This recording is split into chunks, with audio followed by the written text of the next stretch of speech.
এত সুন্দর বাঁশি বাজায় আমাদের এই প্রভু তো অত্যন্ত ভালো। এর মতো হয় না আর কেউ।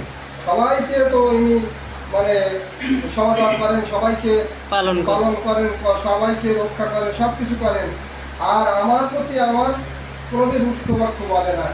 আমি সেবা যা করি তাই মেনে নেয়। খালি এত সুন্দর প্রভু তার হয় না, এত সুন্দর স্বামী কারো হয় না। কিন্তু আমার স্বামী তো এরকম বাঁশি বাজাতে পারে না। এত মধুর বাঁশি কে বাজায়? বাঁশির সুর শুনলে আমার মন পাগল হয় না? তাহলে আমার এই প্রভুকে এত সুন্দর বাঁশি বাজায় না, তাহলে সেই লোকটা বা কেমন যে এত সুন্দর বাঁশি বাজায়? তাই দেখতে ইচ্ছা হবে।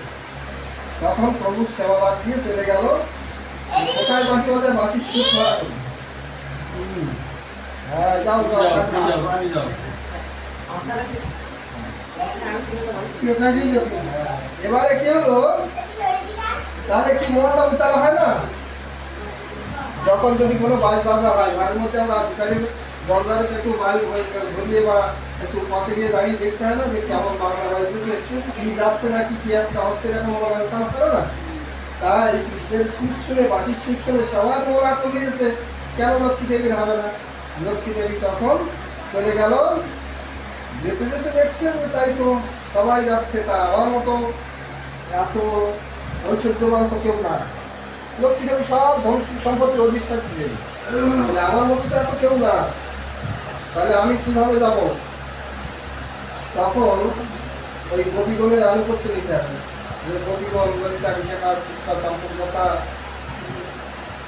রঙ্গদেবী, সুদেবী, রূপমন্দিরী, গুণমন্দিরী, এনাদের আনুগত্য নিয়ে এনাদের পাশটা দিতে হবে। তা উনি চিন্তা করতেন তাই তো আমার সবচেয়ে আধিপত্য বেশি, তাহলে আমি ওদের পিছনে নেওয়া নেওয়া হয় না, তাহলে আমি ওদের পিছনে যাবো না। লক্ষ্মী দেবী তখন ভগবানকে পাওয়ার জন্য ওদের পিছনে পিছনে গেল না, সেই রাসে পৌঁছাতে পারলাম। তখন কি হলো, রাসে গোপীগণ পৌঁছে গিয়ে সেখানে রাস মুক্ত হচ্ছে। লক্ষ্মী দেবী বাধা পড়ে গেল, বেলবনে গিয়ে তপস্যা করতে লাগলো। আজও লক্ষ্মী দেবী পায়নি।